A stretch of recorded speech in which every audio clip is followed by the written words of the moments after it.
পৌঁছে দিও রসুল পাকের রওজায় আল্লাহুম্মা সাল্লি আলা সাইয়্যিদিনা মাওলানা মুহাম্মদ ওয়া আলা আলি সাইয়্যিদিনা মাওলানা মুহাম্মদ বালাগাল উলা বিকামালিহি কাশাফাত দুজা বিজামালিহি হাসুনাত জামিউ খিসালিহি সাল্লু আলাইহি ওয়া আলিহি মশরিকে হুব্বে মুহাম্মদ मतलाए दीवाने मान मतलाए खुर्शीद शिकस्त सीनाए सोजान मा बलागल उला बिकमालिही कशाफत दुजा बिजमालिही हसनत जमीउ खिसालिही सल्लु अलैहि व आलिहि। আলোচনা কর। अल्हम्दुलिल्लाह सुम्मा अल्हम्दुलिल्लाह। হ্যাঁ দোস্ত বুজুর্গ, আল্লাহ রব্বুল আলামিনের দরবারে লাখো কোটি শুকরিয়া যে মহান রব্বুল ইজ্জাত আমাদেরকে জাগিরপাড়া স্কুল মাঠে একটি জান্নাতের বাগান কায়েম করার তৌফিক দান করছেন। এজন্য আমরা মহব্বতের সাথে শুকরিয়া আদায় করে বলি আলহামদুলিল্লাহ। আলহামদুলিল্লাহ। আমার এবার সাথে ছোট ছোট বাচ্চারা আসলে আমার সামনে বসে গেলে একটু ভালো হয়, বাবা একটু সামনে এসে বসে যায়। এই মাহফিলের আয়োজন যারা করেছেন তাদেরকেও শুকরিয়া জানাই, কেননা নবী করিম সাল্লাল্লাহু আলাইহি ওয়াসাল্লাম বলেছেন মান লাম ইয়াশকুরিন নাস লাম ইয়াশকুরিল্লাহ। যে ব্যক্তি মানুষের কৃতজ্ঞতা আদায় করলো না সে আল্লাহ তাআলার কৃতজ্ঞতাও আদায় করলো না। এজন্য মাহফিল ইন্তেজামিয়া কমিটি তাদেরকে শুকরিয়া জানাই, আল্লাহ তাআলার দরবারে শুকরিয়া জানাই যিনি আমাদেরকে এই জান্নাতের বাগান কায়েম করার জন্য তৌফিক দান করছেন। আল্লাহ রাব্বুল আলামিন সূরা ইব্রাহিমের ৭ নম্বর আয়াতের ভিতরে জানিয়ে দিয়েছেন লা ইন শাকারতুম লাযীদান্নাকুম ওয়া লা ইন কাফারতুম ইন্না আযাবি লাশাদীদ। আল্লাহু আকবার। আল্লাহ তাআলা এই আয়াতের ভিতরে তার বান্দাদেরকে বলে দিতেছেন বান্দা যদি আমার নিয়ামত পাওয়ার পর তুমি যদি আমার নিয়ামতের শুকরিয়া আদায় করো তাহলে বান্দা আমি তোমার উপর রাজি খুশি হয়ে যাব। শুধু রাজি খুশি হয়ে যাব তাই না, আমি তোমার উপর রাজি খুশি হয়ে যাব এবং তোমাকে যে নিয়ামত দান করেছি সেই নিয়ামতকে আরো লক্ষ কোটি গুণ বাড়িয়ে দিব। সুবহানাল্লাহ।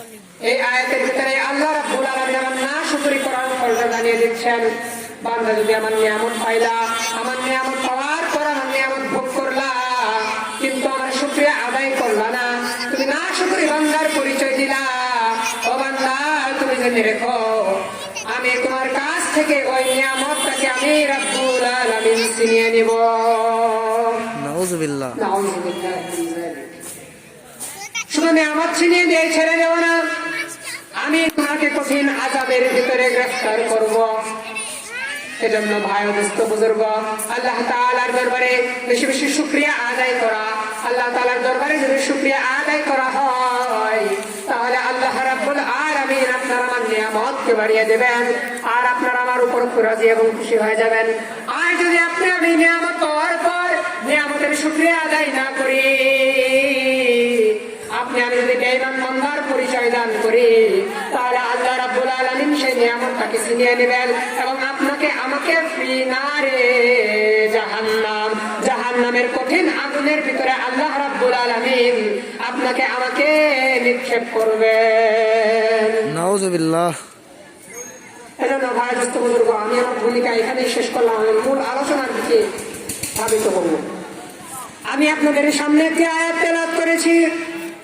আয়াতটি হচ্ছে ওমা আরসালনাকা ইল্লা রাহমাতাল লিল আলামিন। আল্লাহ তাআলা এই আয়াতের ভিতরে জনাবে রাসূল সাল্লাল্লাহু আলাইহি ওয়াসাল্লামকে জানিয়ে দিয়েছেন, ও আমার হাবিব, আমি আপনাকে সমগ্র আলমের জন্য, আমি আপনাকে বিশ্ববাসীর জন্য, আমার কুল কায়নাত তত পর্যন্ত আমি আপনাকে রহমত স্বরূপ পাঠিয়ে দিলাম।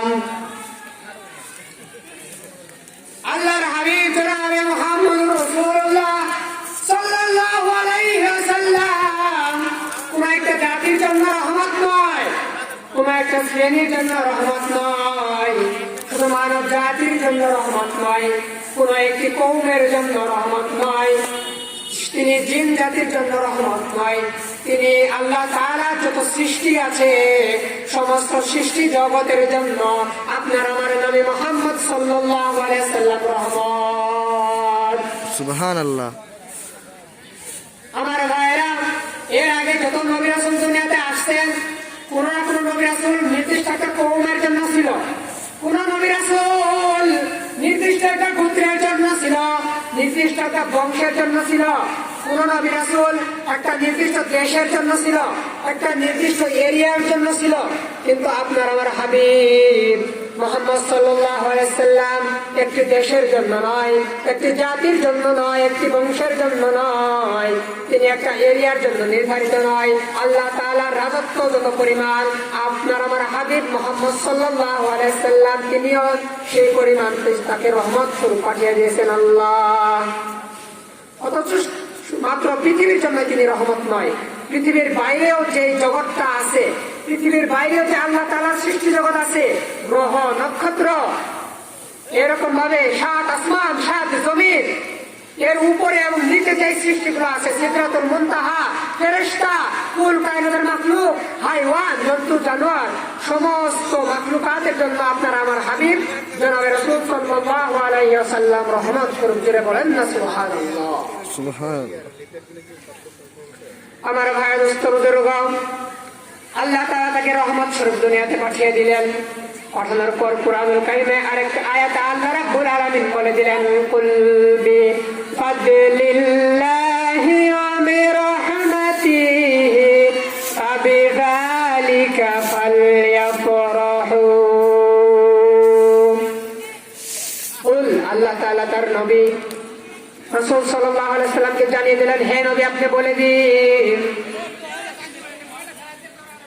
আমি তাদেরকে যে নিয়ামত দান করেছি পৃথিবীবাসীদেরকে এবং আমার সৃষ্টি জগতের ভিতরে যত মাখলুকাত আমি সৃষ্টি করেছি তাদেরকে আপনি জানিয়ে দিন, আমার রহমত পাওয়ার কারণে তারা যেন আনন্দ উল্লাস করে, আমার রহমত পাওয়ার জন্য তারা তাদের খুশিটাকে প্রকাশ করে।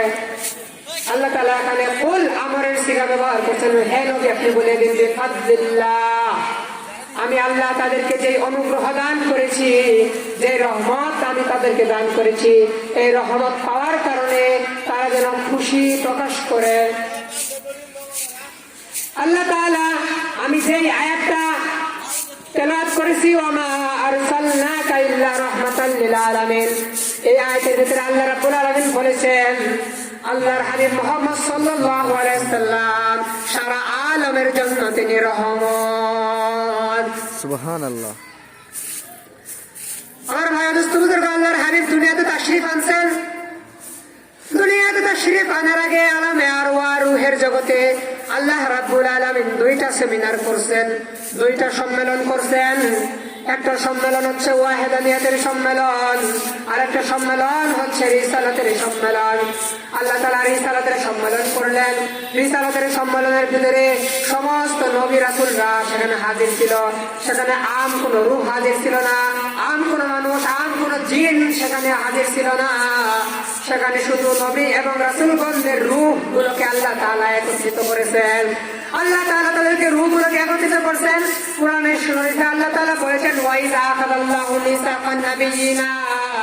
আল্লাহ তাআলা সমস্ত নবী রাসূলদের কাছ থেকে অঙ্গীকার নিয়েছেন, সমস্ত নবী রাসূলদের কাছ থেকে শপথ গ্রহণ করেছেন।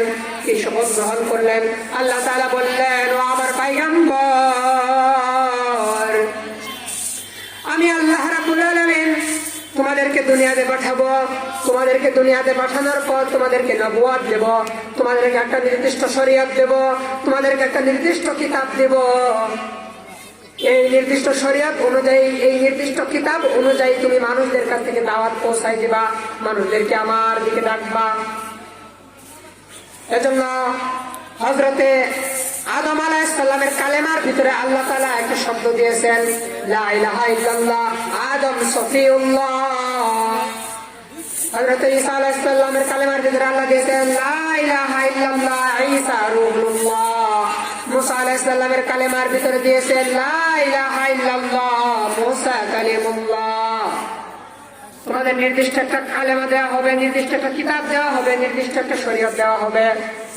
কিন্তু তোমাদের নবুয়ত থাকা অবস্থায়, তোমাদের শরীয়ত থাকা অবস্থায় যদি আমার হাবিব মুহাম্মদ সাল্লাল্লাহু আলাইহি ওয়াসাল্লাম দুনিয়াতে তাশরীফ আনেন, দুনিয়াতে আগমন করেন, তাহলে তোমাদের নবুয়ত তখন ক্যান্সেল হয়ে যাবে, তোমাদের নবুয়ত বাতিল হয়ে যাবে, তোমাদের শরীয়ত বাতিল হয়ে যাবে, তোমাদের কালেমাও বাতিল হয়ে যাবে।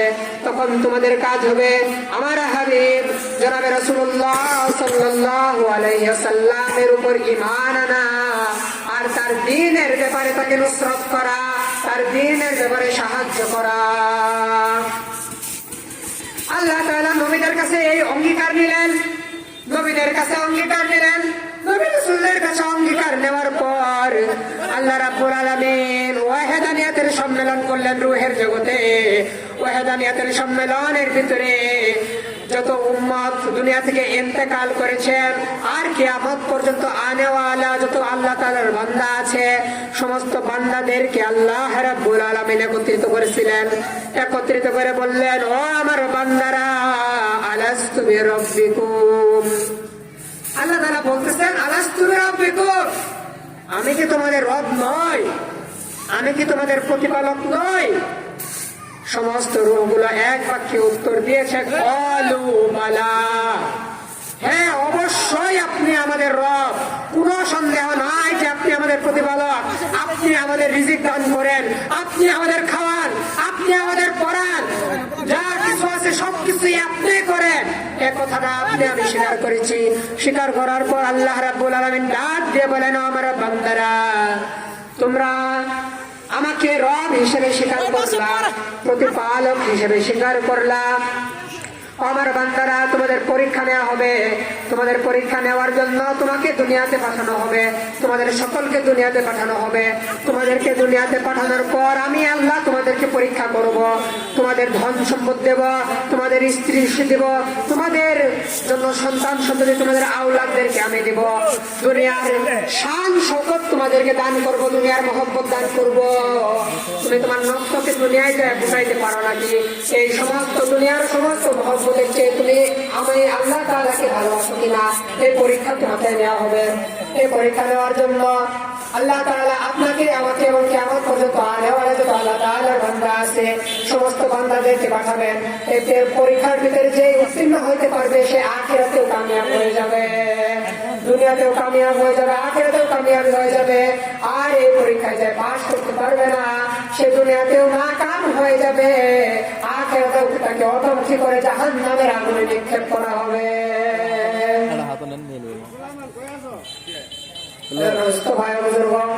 যে আয়াতটা আমি আপনাদের সামনে নিয়ে আসছিলাম, আপনার আমার হাবিব আলমের জন্য রহমত। মিনিট পরে আমি কল দিচ্ছি। তিনি যখন জন্ম লাভ করেন, পৃথিবীতে তাশরীফ আনেন, দুনিয়াতে আগমন করেন, শুভাগমন করেন, পরে কল দিতে তখন যে ঘটনাগুলো হয়েছিল অলৌকিক কিছু নিদর্শন আল্লাহ রাব্বুল আলামিন দেখিয়ে দিয়েছেন। যখন রাসূল আকরাম সাল্লাল্লাহু আলাইহি সাল্লাম হযরত মা আমিনার পবিত্র রহিম শরীফের ভিতরে তাশরীফ আনেন, মায়ের পেটে যখন তাশরীফ আনেন, আমিনার শরীরে এমন সুগন্ধি বের হয়ে যায় যে সুগন্ধি মক্কার কোন জমিনে কেউ সেই সুগন্ধি শুকে নাই। হযরত আমিনা, মা আমিনা যে রাস্তা দিয়ে হেঁটে যায়, সে রাস্তা দিয়ে 3 দিন 4 দিন সুঘ্রাণ ছড়ায় পড়ে। মক্কার কাফেরারা, মক্কার লোকেরা আব্দুল মুত্তালিব রাসূল করিম সাল্লাল্লাহু আলাইহি সাল্লামের দাদাকে অভিযোগ জানাইলেন যে আপনার বৌমা, আপনার পুত্রবধূ, তার স্বামী আব্দুল্লাহ দুনিয়া থেকে ইন্তেকাল করেছেন, কিন্তু সে এত দামি আতর ব্যবহার করে যা আমাদের মক্কার কারোর কাছে এই আতরটা নাই। বিধবা মহিলাদের জন্য এই আতর ব্যবহার করা ঠিক না। হযরত আব্দুল মুত্তালিব চলে গেলেন, তার বৌমার কাছে গিয়ে বললেন, মা, মক্কার লোকেরা আমার কাছে একটা অভিযোগ জানাইছেন, মক্কার লোকেরা আমার কাছে একটা অভিযোগ জানাইছেন। বলছে, বাবা কি অভিযোগ? বলে কি অভিযোগ? বলতেছে যে তোমার স্বামী আব্দুল্লাহ দুনিয়া থেকে ইন্তেকাল করেছেন, কিন্তু তুমি এত দামি আতর ব্যবহার করো যা মক্কার লোকেরা যে রাস্তা দিয়ে যাও সেই রাস্তা দিয়ে 2 দিন 3 দিন ভরা সুঘ্রাণ ছড়ায় পড়ে। মক্কার লোকেরা তো আমার কাছে নালিশ জানাইছে বিধবা মহিলার জন্য আতর ব্যবহার করা ঠিক না। মা আমেনাও চালাক ছিল। মা আমেনা সাথে সাথে ঘরের ভিতরে একটু থুতু নিক্ষেপ করছে। ভাই দুস্থ বুজুর্গ, থুতু নিক্ষেপ করতে দেরি সারা ঘরটা মেশকা আম্বরের চাইতে সুঘ্রাণ ছড়াইতে দেরি করে নাই। মা আমেনা ডাক দিয়ে বলে, আব্বা জান, আমি কি করব? এই সন্তান যখন আমার রেহেমের ভিতরে আসছে, আমার পেটের ভিতরে আসছে, তখন আমার শরীর থেকে এমন সুঘ্রাণ ছড়ায় পড়ছে।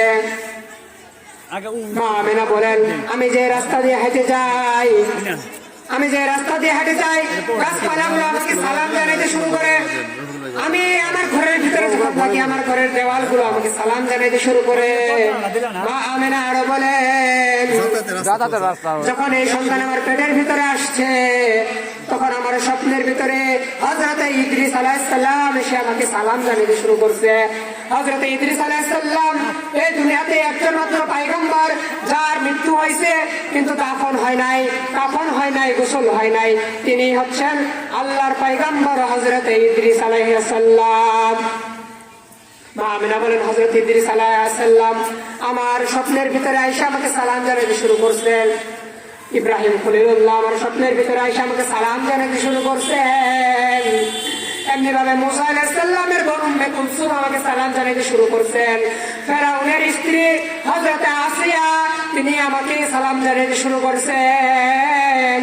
ফেরেশতারা আমাকে সালাম জানাতে শুরু করছেন। মা আমিনা আরো বলেন, আমি যখন রাস্তার পাশ দিয়ে হেঁটে যাই, পাহাড়ের খন্ডা খন্ডা পাথরগুলো আমার পায়ের কাছে এসে আমাকে সালাম জানাতে শুরু করে। মা আমিনা বলেন, আমি যখন কুয়ার ধার থেকে পানি তুলতে যাই, তখন পানি আমার জন্য কুয়ার কিনারায় চলে আসে। আমাকে রশি দিয়ে আর কুয়ার থেকে পানি তুলতে হয় না, পানি আমার জন্য কূপের ধারে চলে আসে। আর বলতে থাকে, আমেনা, তুই কূপের ধারে আসতে গেলি কেন?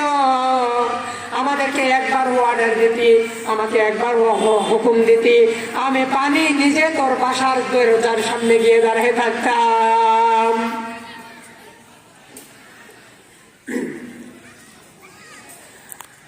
আমার রাসূল করিম সাল্লাল্লাহু আলাইহি ওয়াসাল্লামের আপন চাচা আবু তালেব একদিন হাবিবের সামনে গিয়ে বলেন, ও ভাতিজা মুহাম্মদ, তুমি যে কেমন মানুষ, তোমার কত শান, তোমার কত মান, তোমার কত মর্যাদা, তা আমি ভালো করেই জানি।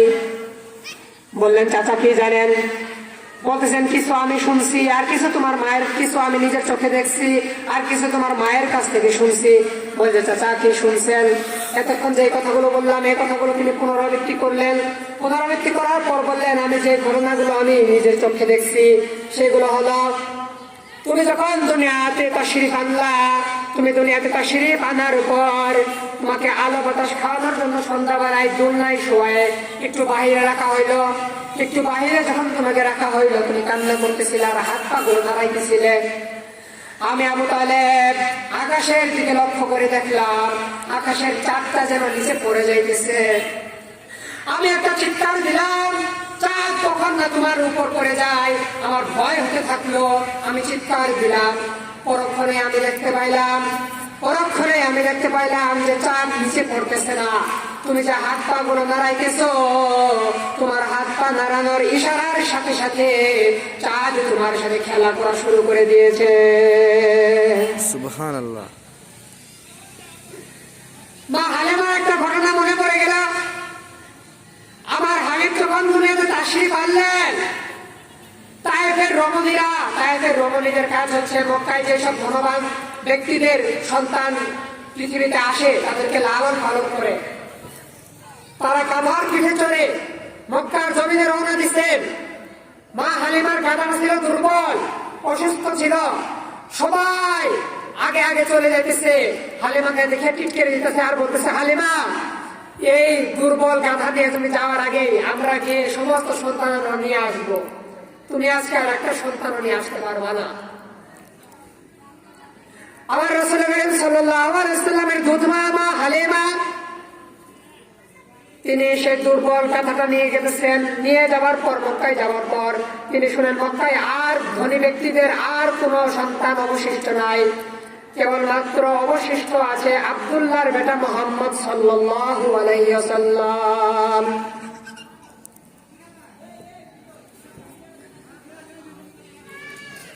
এমন সময় তিনি যখন যাইতেছেন আর এই খবরটা যখন পাইছেন, খবরটা পাওয়ার সাথে সাথে যে দুর্বল গাধাটা ছিল সেই দুর্বল গাধাটাই এমন জোরে দৌড় দিচ্ছেন, যারা আগে ছিল, যারা আগে গাধা নিয়ে দৌড়াইতেছিল তাদেরকে পাশ ফেলায় সেই ব্যক্তিরা খাড়া হয়েছে, সেই গাধাটা খাড়া হয়েছে আব্দুল মুত্তালিবের বাসার দরজার সামনে। যখন বাসার সামনে গেছেন, বাসার সামনে গিয়ে শুনেন মা আমেনা শিশুটিকে কুলে নিয়ে আসেন আর কান্না করতেছেন আর বলতেছেন,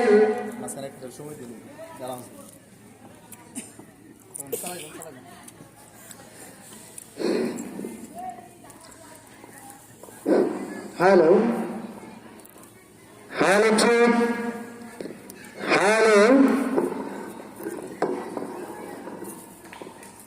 সম্মানিত এলাকাবাসী,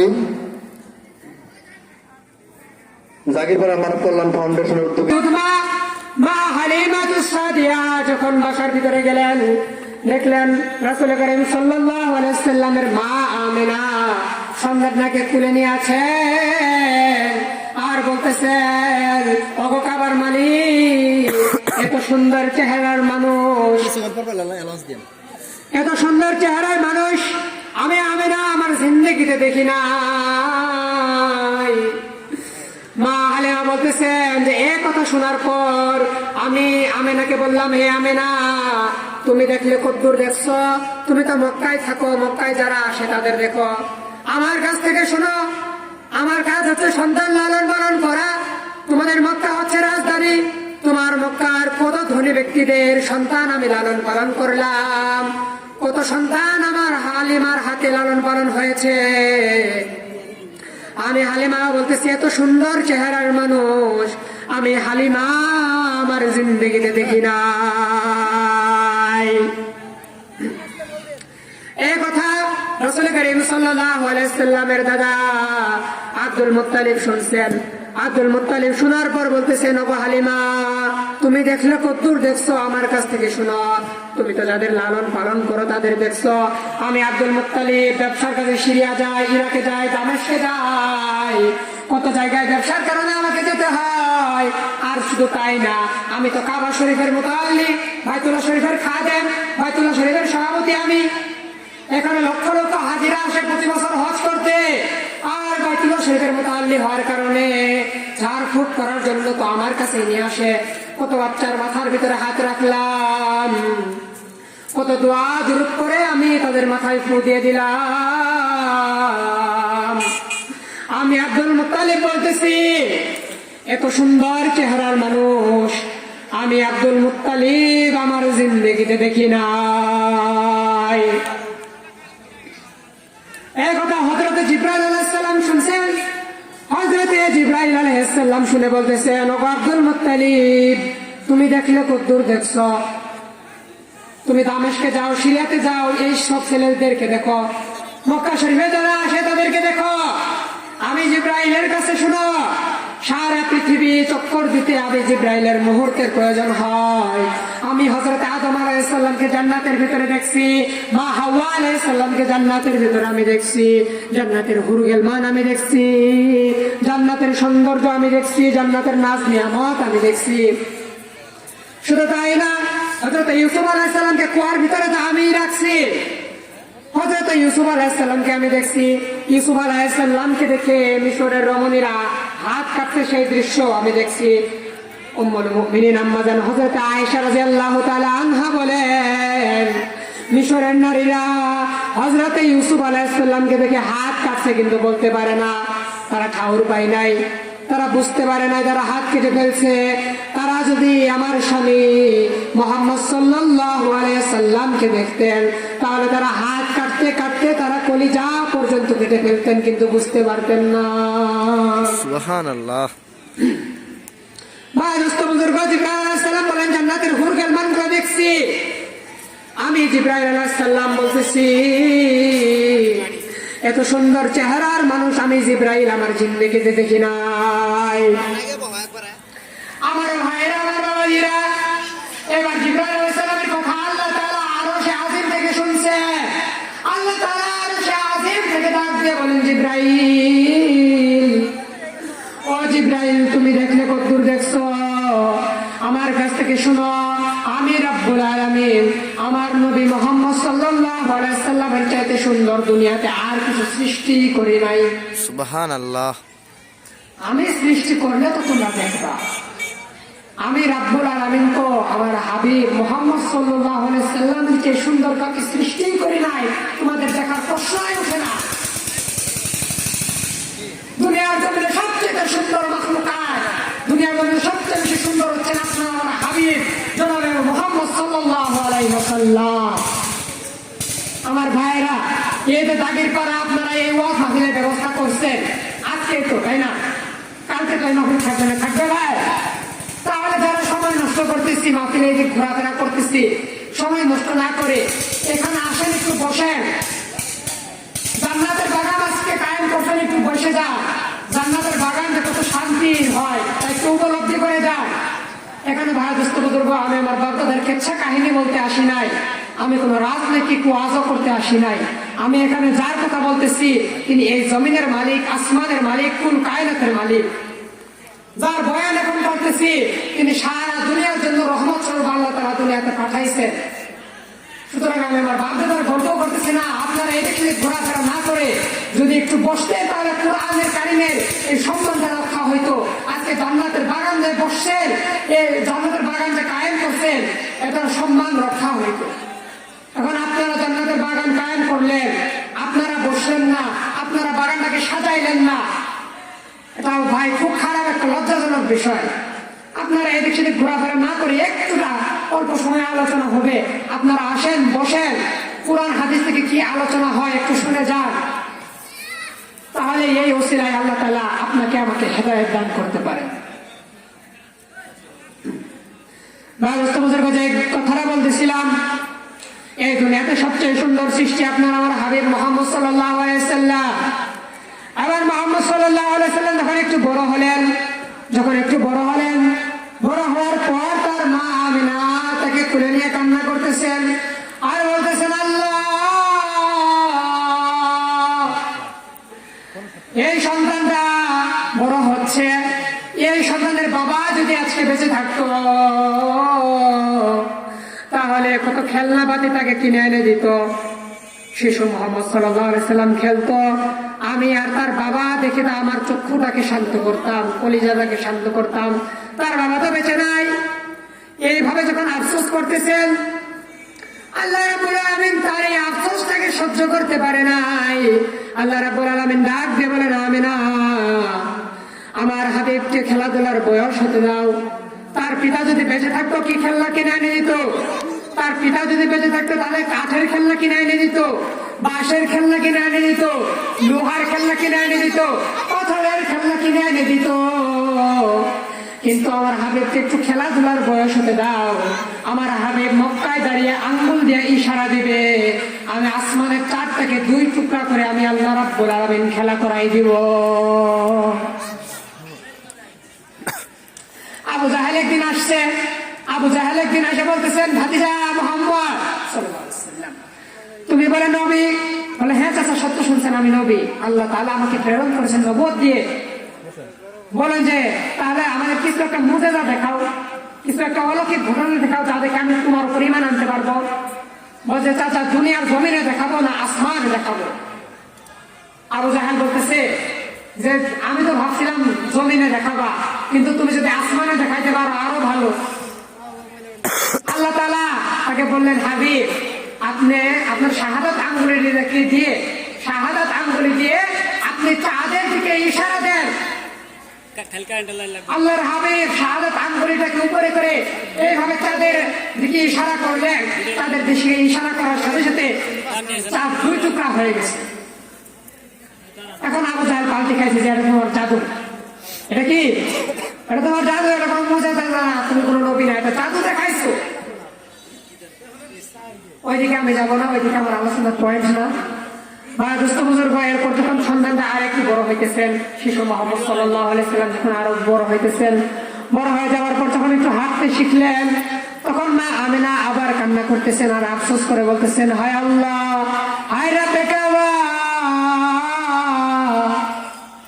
এই সন্তানের পিতা আজকে বেঁচে নাই। যদি তাহলে কত জায়গায় নানা তাকে নিয়ে বেড়াইতো, ঘুরতো, তার নানা বাড়ি মদিনায় নিয়ে যাইতো, মামা বাড়ি তায়েফে নিয়ে যাইতো, ওকাজ এবং আজ্জান মেলায় নিয়ে যাইতো, হেরেম শরীফের ভিতরে ঢুকাইতো, হেরেম শরীফ থেকে বাহির করতো, পাহাড়ের চূড়ায় উঠাইতো, পাহাড়ের চূড়া থেকে নামাইতো, কত জায়গায় ঘুরতে নিয়ে যাইতো। আল্লাহ তাআলা সহ্য করতে পারে নাই। আল্লাহ তাআলা ডাক দিয়ে বলে, আমেনা, আমার হাবিবকে ঘোরাফেরার বয়স হতে দাও, আমার হাবিবকে ঘোরাফেরার বয়স হতে দাও। তার পিতা যদি বেঁচে থাকতো তাকে কোথায় ঘুরতে নিয়ে যাইতো? তায়েফে নিয়ে যাইতো, মদিনায় নিয়ে যাইতো, হেরেম শরীফে ঢুকাইতো, হেরেম শরীফ থেকে বাহির করতো, পাহাড়ের চূড়ায় উঠাইতো, পাহাড়ের চূড়া থেকে নামাইতো। আল্লাহ তাআলা ডাক দিয়ে বলে, ও আমেনা, আমার হাবিবকে খেলাধুলার বয়স, ঘোরাফেরার বয়স হতে দাও। আমি রব্বুল আলামিন আঙ্গুলি ধরে টান দিব, বাইতুল মুকাদ্দাসে ঘোরায়, সমস্ত নবী রাসূলদের ইমামতি করায়, 7 আসমান ঘোরায়, জান্নাত দেখায়, জাহান্নাম দেখায়, সিদরাতুল মুনতাহা দেখায়, বাইতুল মামুর দেখায়, আমি রব্বে কারীম আরশে আজিমে আমার পাশে আমার হাবিবকে বসায় দিব। যারা বলেন না সুবহানাল্লাহ। আল্লাহ তাআলা কোরআনে কারিমে বলেন, সুবহানাল্লাযী আসরা বিআবদিহি লাইলাম মিনাল মাসজিদিল